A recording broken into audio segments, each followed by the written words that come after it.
takutnya itu muntah, langsung pingsan. Oh, sempat Oh, pakai pingsan. Tempat.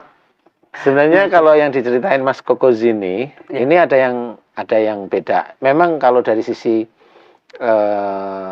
tubuh ya, orang pusing, kemudian pingsan, kita lihat pusing, kemudian mual, pingsan. Sebenarnya kalau hanya pusing aja enggak sih, paling hanya limbung aja, duduk. Tapi kalau sambil ada mual, memang ada beberapa hal nih yang perlu kita ketahui. Dari Mas Kokozi, sebenarnya orang pusing seperti vertigo, muter, ini bisa aja ada pada Mas Kokozi. Orang yang kena vertigo biasanya, ini biasanya nih, itu kalau diajak bicara, biasanya, ini nggak ke kita ya, Mas Koko itu sama siapa aja, temennya bisa atau orang tuanya. Kalau diajak bicara konsen gitu, Mas Koko itu biasanya mikirnya yang lain-lain. Agak ngeblank kadang-kadang. Ya itu karena mikirnya ke lain-lain, makanya fokus di awal. Fokus. Tiba-tiba berapa 10 menit kemana-mana kan akhirnya kayak gitu. Kenapa itu Pak Ustadz? Makanya itu sifatnya Mas Koko sendiri. Jadi biasanya Mas Koko tidak terbiasa tidak fokus. Jadi awalnya tidak begini, tapi awalnya melihat terus kemudian cuek. Pikirannya kemana-mana. Awalnya itu aja. Tapi akhirnya kalau sudah mulai dewasa seperti ini, sudah mulai dewasa, itu menjadi kebiasaan. Itu satu, itu sifat. Kayaknya Mas Koko bisa aja seperti itu satu. Kemudian mual. Ini ada mual. Mual itu biasanya, ini juga nggak tahu ini sifatnya Mas Koko apa enggak. Tapi Mas Koko jujur aja, kalau iya iya, kalau enggak ya. Mual itu punya tipikal adalah kalau diberi masukan atau nasihat ya, atau pandangan khususnya oleh orang tua, sering bantah enggak? Itu aja. Iya. Nah kan. Waktu almarhum bokap 1 tahun yang lalu. Karena bokap orang entertain ya, namanya anak laki dan bapak, saya dekat sama ibu gitu. Bertolak belakang. Jadi saya maunya A, dia B gitu. Namanya mungkin orang tua punya pendapat beda dengan sang anak. Anak pengennya begini. Lalu? Ya. Kamu membantah orang tua? Pernah nggak bantah, sempet membuat cekcok mulut pernah. jadi emang ya kamu udah kayak sinetron hidupmu ya. Jadi aduh gimana ya, makanya sinetron tuh anak berantem sama orang tuanya loh. Iya, saya bilang tapi sadar pas sudah nggak ada baru berasa gitu.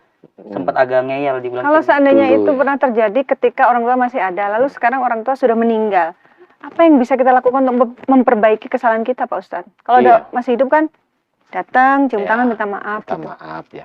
Kalau memang sudah meninggal, catatan kesalahan kita atau catatan dosa kita kan tetap pada Allah. Jadi bukan orang tua kita yang membawa catatan salah kita, bukan.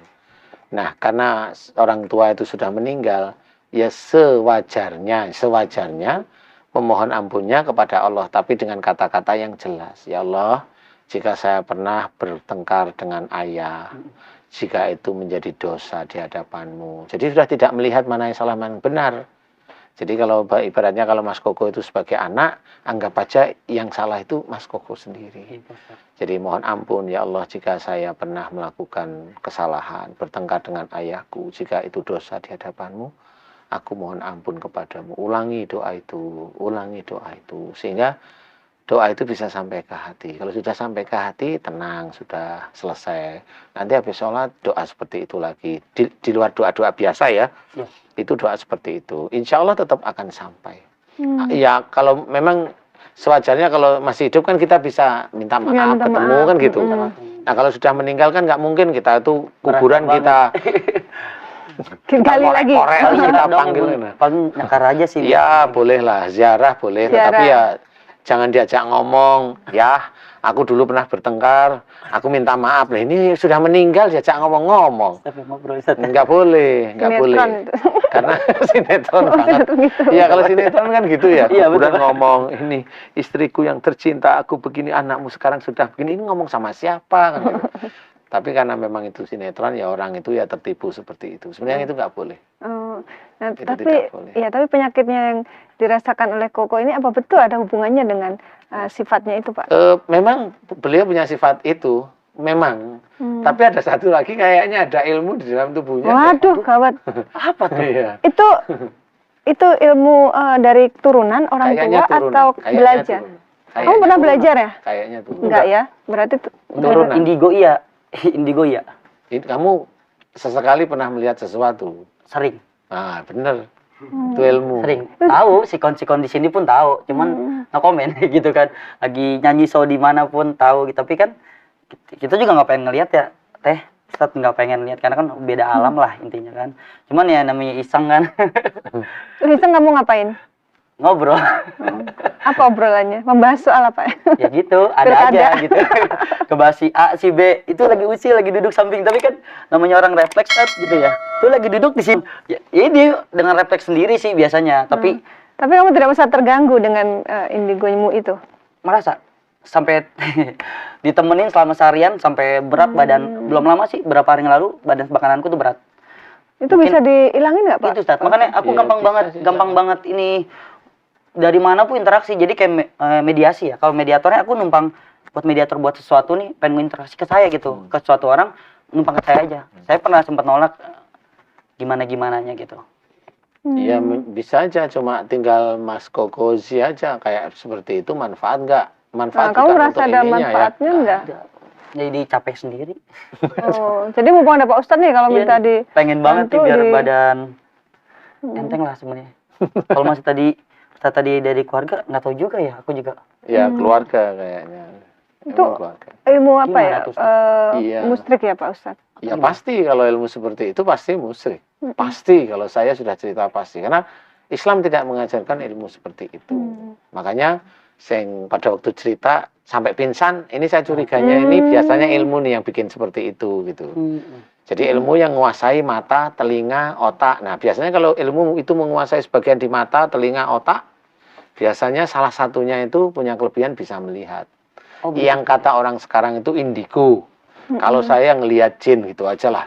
Bahasa gampang aja. Jin. Indigo apa indigo? Menurut saya nggak tahu. Udah bahasa gampang melihat jin itu ilmu, titik. Gitu ya. Iya, jadi itu termasuk yang lagi ngobrol tiba-tiba blank itu juga? Iya, itu dari ilmunya itu. menguasai di otaknya. Gitu. Iya. Kayak yang kemarin-kemarin itu ada siapa itu? Penyanyi dangdut itu siapa? Mbak Rani kalau nggak salah. Iya, Rani. Itu mirip. Oh iya, ilmunya lebih banyak. Ya, benar. Itu sama punya ilmu. Itu lebih tinggi daripada ini. Oh gitu ya. Insya Allah, iya. Ya udah kalau pengen dibantu sama Ustadz bilang sana. Tapi harus ikhlas, nggak pengen tapi hatimu gimana? nanti nggak bisa ngomong sama mereka lagi gitu. Nggak boleh. Orang gila sendiri. Nah, makanya kamu memang benar-benar pengen dibantu untuk dibuang ilmu itu atau tidak? Ya karena syarat utamanya untuk bisa dibantu Pak Ustadz harus ikhlas dari yang bersangkutan gitu. Jadi jangan memangnya kan kebiasaan nih. Tadi kan sudah cerita, makanya saya pengen kejujuran. Tapi memang Mas Koko jujur sih Mbak. Ya dia interaksi, ngobrol dengan makhluk itu. Ya benar memang. Nah biasanya kalau orang itu sudah seperti itu, orang yang nggak cuma Mas Koko aja. Biasanya ilmunya itu mau dibuang itu masih mikir sebenarnya.